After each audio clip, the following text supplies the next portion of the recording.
x equal to int input enter the first number, y equal to int input enter the second number, z equal to int input enter the third number।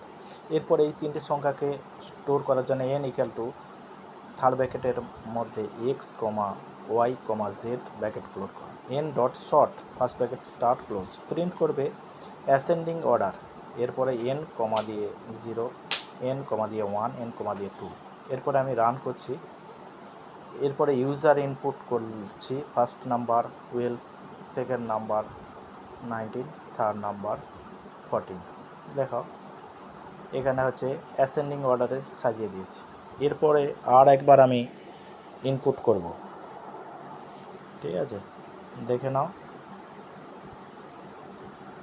এটাকে আমি দুটো programme বাম দিকে ডান দিকে input এবং output.